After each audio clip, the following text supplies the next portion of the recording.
നമസ്കാരം. ഭരണി നക്ഷത്രത്തിൽ ജനിച്ചവർക്ക് 2017 ആണ്ടിൽ ആരോഗ്യ കാര്യങ്ങളിൽ കൂടുതൽ ശ്രദ്ധ കേന്ദ്രീകരിക്കേണ്ടതായ സാഹചര്യങ്ങൾ ഉണ്ടായിത്തീരും. ഒരുപക്ഷെ തൊഴിൽപരമായിട്ടും ഔദ്യോഗികമായിട്ടും ദൂരയാത്രകളും കൂടുതൽ യാത്രകളും പലപ്പോഴും വേണ്ടി വരുന്ന വിഭാഗത്തിൽ നിന്നും പിന്മാറി സ്ഥിരമായിട്ട് ഒരു സ്ഥലത്ത് ഇരുന്നു കൊണ്ടുള്ള ഒരു ജോലിക്ക് ഒരു മാനസികമായിട്ട് തയ്യാറാവേണ്ടതായ സാഹചര്യങ്ങൾ കൂടി ഉണ്ടായിത്തീരുവാനുള്ള യോഗമുണ്ട്. നിശ്ചയിച്ച കാര്യങ്ങളൊക്കെ വ്യതിചലനം വന്നു ചേരും. ഏതൊരു കാര്യങ്ങൾക്കും കൂടുതൽ പ്രയത്നവും പണച്ചെലവും അനുഭവപ്പെടുവാനിടയുണ്ട്. വാഗ്വാദങ്ങളിൽ നിന്നും പിന്മാറേണ്ടതാണ്. പരീക്ഷണ നിരീക്ഷണങ്ങളിൽ അനുകൂലമായ വിജയം കൈവരിക്കുവാൻ അഹോരാത്രം പ്രവർത്തനം വേണ്ടിവരും. കലാകായിക മത്സരങ്ങളിൽ വിജയം കൈവരിക്കുവാനുള്ള സാധ്യതകൾ വളരെ കുറവായിരിക്കും. വാത, നീർദോഷ, ഉദരരോഗ പീഡകളാൽ അസ്വാസ്ഥ്യം അനുഭവപ്പെടുവാനുള്ള യോഗമുണ്ട്. പലപ്പോഴും ഔദ്യോഗികമായിട്ടുള്ള മേഖലകളോട് ബന്ധപ്പെട്ട് ചർച്ചകൾ പരാജയപ്പെടുവാനുള്ള യോഗമുള്ളതിനാൽ വളരെ മുൻകരുതലുകൾ എല്ലാ പ്രകാരത്തിലും വേണ്ടതാണ്. സന്ധി സംഭാഷണത്തിൽ പരാജയം ഉണ്ടാവാതെ സൂക്ഷിക്കേണ്ടതാണ്. നിയതമായിട്ടുള്ള പല വ്യവസ്ഥകളും പാലിച്ച് മേലധികാരി നിർദ്ദേശിക്കുന്ന കാര്യങ്ങൾ അവലംബിക്കുന്നതും അനുസരിക്കുന്നതും ഒരു പരിധിവരെ തൊഴിൽപരമായിട്ടുള്ള മേഖലകളിലുള്ള അനിഷ്ടാവസ്ഥകളെ പരിഹരിക്കാൻ ഉപകരിക്കുവാനുള്ള യോഗമുണ്ട്. വിദേശയാത്രയ്ക്ക് സാങ്കേതികമായിട്ടുള്ള തടസ്സങ്ങൾ അനുഭവപ്പെടും. ബന്ധുമിത്രാദികൾ പലതും അവരുടെ കാര്യങ്ങൾക്കായിട്ട് കൂടുതൽ പ്രയത്നം വേണ്ടി വരുവാനുള്ള യോഗം കാണുന്നുണ്ട്. ബന്ധുവിൻ്റെ രക്ഷാകർതൃത്വം ഏറ്റെടുക്കേണ്ടതായ സാഹചര്യങ്ങൾ ഉണ്ടായിത്തീരും.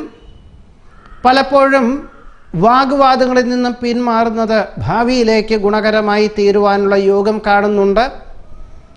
അസ്വാസ്ഥ്യങ്ങൾ പലതും പല മേഖലകളിൽ നിന്നും വന്നു ചേരുമെങ്കിലും യുക്തിപൂർവം ആത്മസംയമനത്തോടു കൂടിയതായിട്ടുള്ള സമീപനം സ്വീകരിച്ച് ഏതൊരു കാര്യത്തെയും സമീപിക്കുന്നത് ഗുണകരമായി തീരും. ഒരു പരിധിയിലധികം പണം മുതൽ മുടക്കിയുള്ള പ്രവർത്തന മണ്ഡലങ്ങളിൽ നിന്നും സെപ്റ്റംബർ വരെ പിന്മാറുന്നത് നന്നായിരിക്കുവാനുള്ള യോഗമുണ്ട്. സുഹൃത്തിന് സാമ്പത്തിക സഹായം ചെയ്യുവാനുള്ള യോഗം കാണുന്നുണ്ടെങ്കിലും നിയമപരമായിട്ടുള്ള രേഖകൾ വാങ്ങുവാനുള്ള സാഹചര്യത്തിൽ നിന്നും മടിക്കാതെ പിന്മാറാതെ സ്വീകരിക്കേണ്ടതാണ്. ബന്ധുവിൻ്റെ രക്ഷാകർതൃത്വം ഏറ്റെടുക്കേണ്ടതായ സാഹചര്യങ്ങൾ ഉണ്ടായിത്തീരുമെങ്കിലും രേഖാപരമായിട്ടുള്ള കാര്യങ്ങളിൽ വളരെ നിയന്ത്രണം നിർബന്ധമായിട്ടും വേണ്ടതാണ്. വർഷങ്ങൾക്ക് ശേഷം ജന്മനാട്ടിലെ ആരാധനാലയ ദർശനം നടത്തുവാനും ഉത്സവാഘോഷങ്ങൾക്ക് സജീവ സാന്നിധ്യം വേണ്ടിവരുവാനും യോഗമുണ്ട്. ആഗ്രഹിക്കുന്ന പോലെ സൽസന്താന ഭാഗ്യത്തിന് അനുകൂലമായ സാഹചര്യങ്ങൾ ഉണ്ടായിത്തീരും. കഫ, നീർദോഷ രോഗപീഠകളാൽ അസ്വാസ്ഥ്യം അനുഭവപ്പെടുവാനുള്ള യോഗം കാണുന്നു. നിശ്ചയിച്ച കാര്യങ്ങളൊക്കെ സ്വല്പം വ്യതിചലനം വന്നു ചേരുമെങ്കിലും ഏതൊരു കാര്യങ്ങൾക്കും കൂടുതൽ പ്രയത്നം വേണ്ടിവരും. പണം കടം കൊടുക്കുന്നതും ജാമ്യം നിൽക്കുന്നതും ആവുന്നതും ഈ വർഷം പിന്മാറുന്നത് നന്നായിരിക്കും. സഹജമായിട്ടുള്ള കഴിവുകൾക്ക് അംഗീകാരം ലഭിക്കുമെങ്കിലും പലപ്പോഴും പല ദിവസങ്ങളിലും അഹോരാത്രം പ്രവർത്തനം വേണ്ടിവരും. ഔദ്യോഗികമായിട്ടുള്ള ചുമതലകൾ വർദ്ധിക്കുന്നത് വഴി കുടുംബാംഗങ്ങളുടെ കാര്യങ്ങൾ പലപ്പോഴും നിർവഹിക്കുവാനുള്ള സാധ്യതകൾ വളരെ കുറവായിരിക്കും. മാസത്തിലൊരിക്കലോ ആഴ്ചയിലൊരിക്കലോ ഗൃഹത്തിൽ വന്നു പോകുവാൻ തക്കവണ്ണം ദൂരദേശത്തേക്ക് ഉദ്യോഗമാറ്റം ഉണ്ടാകുവാനുള്ള യോഗം കാണുന്നുണ്ട്. മറ്റു ചിലർക്ക് വിദേശത്ത് താമസിക്കുന്നവർക്ക് സാമ്പത്തികമായിട്ടുള്ള അവസ്ഥാവിശേഷങ്ങളെ കൊണ്ട് കുടുംബാംഗങ്ങളെ ജന്മനാട്ടിൽ താമസിപ്പിക്കേണ്ടതായ സാഹചര്യങ്ങൾ ഉണ്ടായിത്തീരുവാനും യോഗം കാണുന്നുണ്ട്. കാർഷികമായിട്ടുള്ള മേഖലകളിൽ പുതിയ സമ്പ്രദായം ആവിഷ്കരിക്കുവാനുള്ള അവസരം വേണ്ട വിധത്തിൽ വിനിയോഗിക്കുവാനും സെപ്റ്റംബർ മാസത്തിൽ നിന്നും മുതൽ ആദായം വന്നു തുടങ്ങുവാനും യോഗം കാണുന്നുണ്ട്.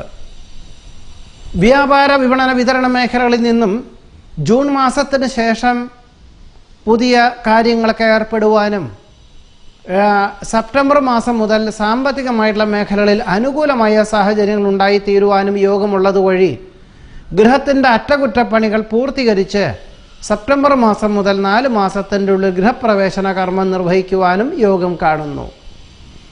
മക്കളുടെ മംഗളകർമ്മങ്ങൾക്ക് സാങ്കേതികമായിട്ടുള്ള പല വിധത്തിലുള്ള തടസ്സങ്ങൾ അനുഭവപ്പെടുമെങ്കിലും ഈശ്വര പ്രാർത്ഥനകളോടുകൂടി ചെയ്യുന്ന കാര്യങ്ങളിൽ ഫലപ്രാപ്തി ഉണ്ടാകുവാനും സെപ്റ്റംബർ മാസം മുതൽ 4 മാസത്തിൻ്റെ ഉള്ളിൽ അതിനൊരു പരിണത ഫലം വന്നു ചേരുവാനും യോഗം കാണുന്നത് വഴി സമാധാനം എല്ലാ പ്രകാരത്തിലും വന്നു ചേരുവാനും ഭരണി നക്ഷത്രക്കാർക്ക് ഈ 2017 ആണ്ടിൽ യോഗമുണ്ട്.